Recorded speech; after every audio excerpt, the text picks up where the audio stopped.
This region around the Great Lakes has been called a heartland. When it comes to agriculture, there's hardly an area in the world that compares. Everybody, just hold on. I don't know what we're going to have here. There's a lot of self-proclaimed geniuses out there that know the national yield, but they're all wrong.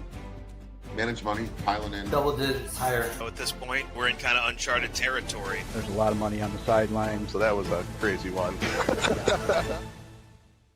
That's what brings the viewers back. That a boy. Good morning, everybody. It's Friday, October 17th, and this is the AgYield War Room. I'm Dan Dempsey, and I'll be moderating today's session. As always, if you get any questions or comments, please feel free to drop us a line in the chat area. We'll be sure to get to them during the show. Overnight markets here, December corn up 2 1/4 at 4.24. November soybeans are up 5 1/2 at 10.16 1/4. And December Chicago wheat was up 1/4 at 5.02 3/4. Government still shut down, so we got no export sales announcements here this morning.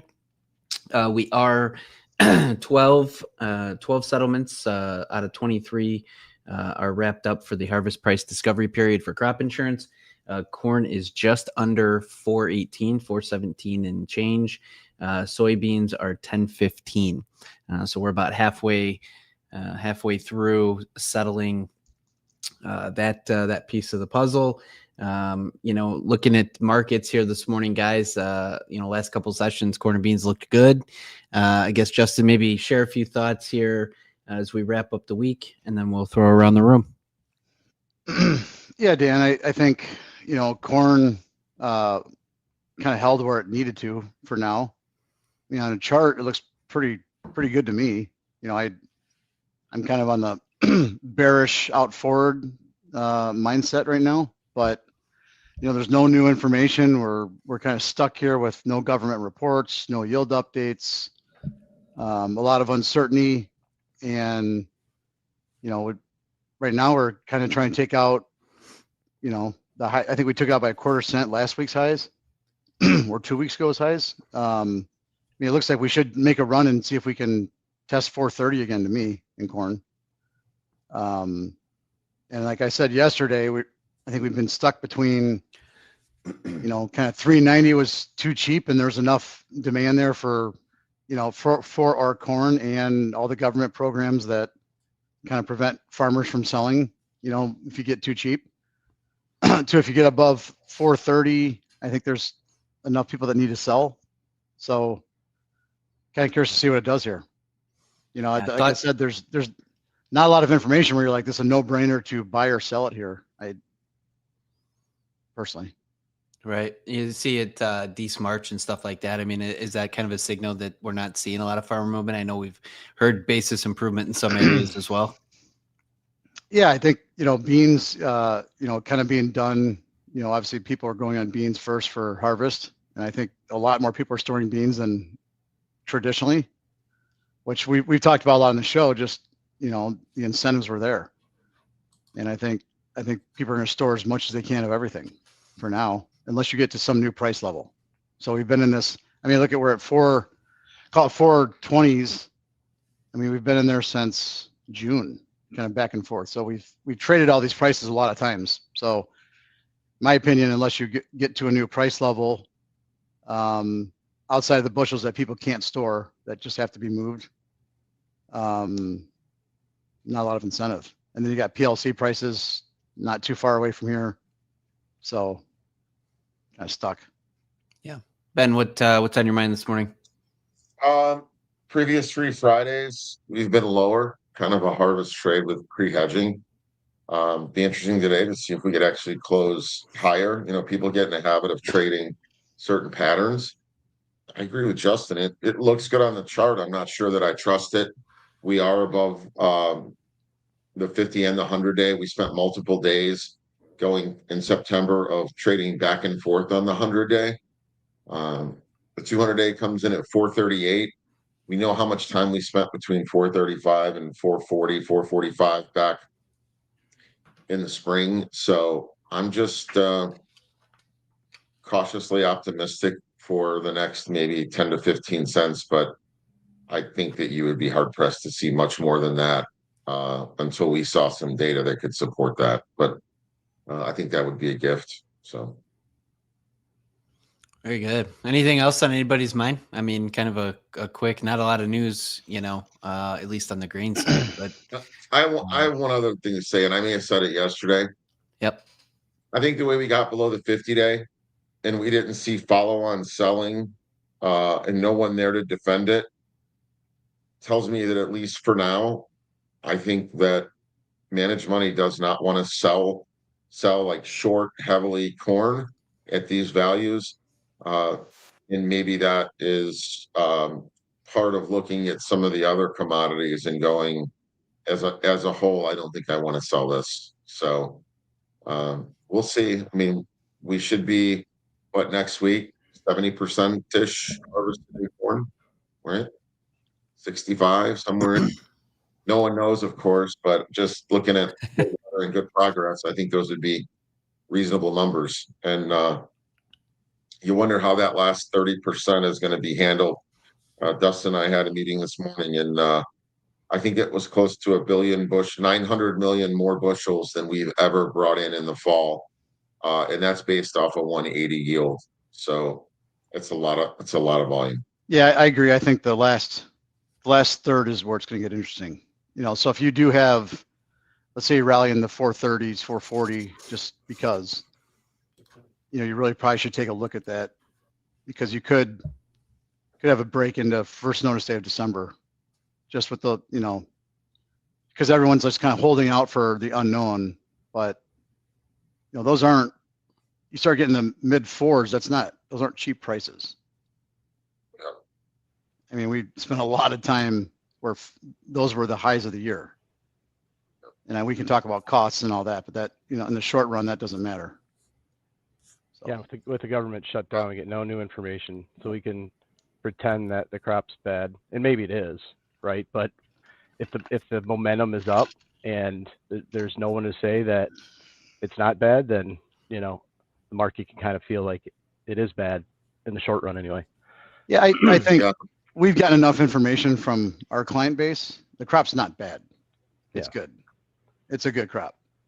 And I'm going to tinfoil hat this for a minute, since we literally get on this not having any data, not getting opaque information from the government, kind of frustrating. But take all that out, 50% back in the corn is right around the gap area, which we filled in March. We didn't fill in decent.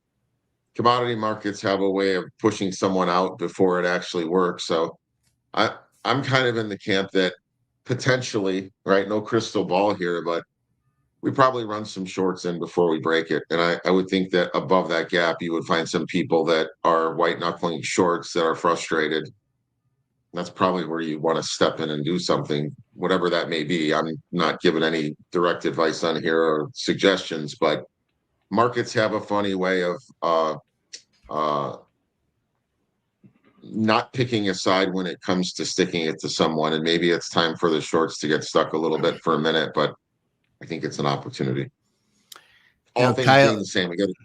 So yeah, that's good. That's good stuff, Ben. Kyle poses the question, Justin, are there any private reports scheduled to come out soon? I mean, we got NOPA stuff coming out.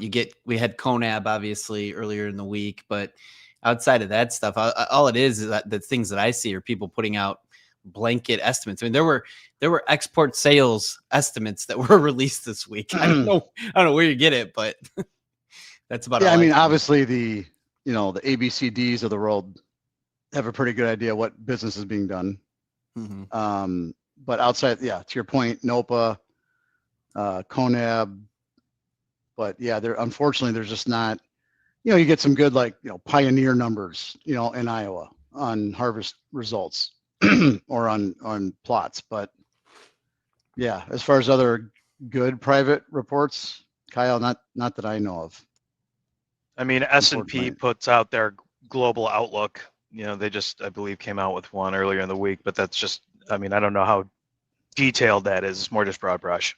Same for Stone. I mean, it's, we see the same stuff, right? I mean, Stone's putting stuff out. Well, again, it's, those are, I still go back to all the faults that the USDA has. The WASI reports, I think, are unparalleled by anybody as far as just the amount of data that's collected. So you can hate them and call them, trying to push the price of corn down or whatever. But, when I first started, we have some time. When I first started, one of a good family friend, worked for Staley's, ADM, and they went out and hired hundreds of people to go try to get their own private yield reports, right? They went and scouted thousands of fields, and at the end of it, was like I think a 3-year trial. Spent a ton of money, collaborated, and they came to the conclusion that they just can't even get close to replicating what the USDA does on a scale that's meaningful. So it is unfortunate that we're not getting these reports. They're going to be off for sure, but you're going to get a really good idea what the crop size is. So I think it's all the people that bitch and say we should get rid of the reports. I think they're misguided, and I'm one of them. I complain about a lot of the stuff they put out, on the supply and demand numbers and things like that. But when it comes to the crop size, and stocks, I think it's a huge disadvantage for us not to have those numbers, personally. Yeah. Well, and then it's gonna be wild when they open, and then it's just a data dump, and you got to go dissect what everything means. Well, we're all gonna be disappointed when we wait for 2 months and it comes out and it's like the average guess. We're like, oh, yeah, yeah. So they never let us down. No. So I did have this question yesterday, and I don't know if anybody's got an idea, but where you feel like the funds are sitting right now for corn and beans, if you had to guess. I think they're short and starting to cover some. I don't think it's been a huge change personally. I don't know, Ben, if you have any ideas. I don't think there's been a huge change. Maybe some funds covering into farmer selling, some change of ownership, but that's about it. I mean, 100,000 plus or minus 20, maybe plus or minus 25. I do think that they're the ones that are probably a little bit nervous about being short from the time of the year, and looking around at what some of the other commodities are doing. So, and maybe there's a portion of it that's just not going to exit and think spreads will be wide enough to pay them a return. We've talked about that before. They're the ones that probably get pushed out if we start markedly trading above the 200-day. So, it's amazing watching social media and people putting their flag down and a directional trade in everything. And we've been in a range bound trade for basically all year in soybeans and in corn for at least the last month. So I don't. You can want and hope and pray that XYZ is going to happen, but I don't know. Just oversupplied market right now, and it's just not a lot to sink your teeth into. Now, if we come back from government reports and we find out we sold a bunch of corn or we sold a bunch of beans, why reporting systems are down, that could be positive. But I think from the day that they announced the report, if the beans are above 1030 and corn's above 430, you probably get some longs that start getting nervous because they're going to have to look those numbers on paper that look probably fairly burdensome. Yeah, we talked about this. Every time it looks like on a chart or feels like you're about ready to run one of these groups in, it's a fade. Yep. Those are range bound markets, but we talked about this in beans, 10 days ago. It's like, man, if you're short, you're getting nervous here, right? And then it collapses. And then, man, if you're long, you got to be getting nervous here, and then it rallies. It's just and volatility is so cheap in both products. The juice is not worth the squeeze, in my opinion. So you have to be pretty steely to sell, 14% volatility, because it only takes one move to really ruin that position. Yeah. It's as a trader. I think you can see it in these markets, and that's why vol's so low. It's like, as a trader, it's like you just want to sit on your hands in our markets because it's just everything feels like a trap. Well, very good. We got a couple minutes here. We'll move over to livestock. Rye, administration hinting at a beef deal. So maybe pare back the onion a little bit there. It smells like maybe an Argentine import type of scenario here, but we'll get your thoughts. And then, hogs have 1-day bounce before starting to work lower again. So I guess wrap up the week with your thoughts. Yeah, so this vague beef deal is apparently done. Obviously, the market's going to see this as kind of a risk-off negative scenario, probably right on the open here. So will it stay down there? I mean, this has been just a magnificent rally. We had 10 straight days higher. A lot of short covering, I imagine, kind of driving this. Just it seems like anybody that sold anything at the beginning of last week or even this week has just been taken to the cleaners from a margin standpoint. So, I mean, we're still waiting for a lot of cash to develop, but cash has been higher. So I think that's kind of the saving grace with this new news, that we don't really know anything. We obviously think this is Argentinian related, probably not having to do with any kind of reduction in tariffs on Brazil. But obviously the participants, markets, obviously not going to be happy about this to start, but we need more details. We need timelines. We need something better than just like there's a deal done, I think, to really add to what's going on here. But still wait for a lot more trade in the South. Cash trade around 238 to 240 yesterday. Dressed was up $10, so far, but there's still a lot to do here. And just judging by the strength of the board that we've seen all week, there's a lot of optimism. So overall, that if we get anything kind of on the weaker side, I think the market's going to be pretty disappointed. So obviously still a lot more to know about this beef deal, but generally speaking, it's open interest and commitment has been going down here and not up on this kind of rally. So it's definitely a little suspect. I think there's just a lot of incentive for covering on both sides of the market.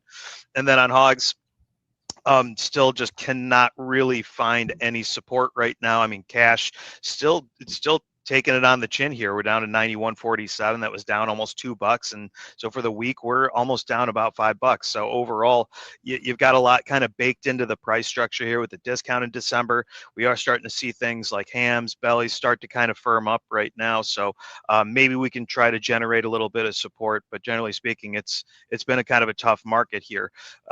So hopefully we can see the cash price start to kind of level off a little bit next week, or carcass prices start to firm up. But generally, it just seems like there's still quite a bit of heavy liquidation here from managed money and such. That would be the implication, but we're still not going to know because the government shuts down. We're not getting commitment to traders reports, and saw commitment down almost 5,000 contracts yesterday alone. So when they're done, they're done. But fundamentals are starting to, at least on the carcass side, starting to firm up a little. Very good. Appreciate the update there, Rye. We did it, guys. We made it through another week, which brings us to everybody's favorite time of the week, Brian's Fun Fact Friday. Take it away. Thanks, Dan. Happy Friday, everybody.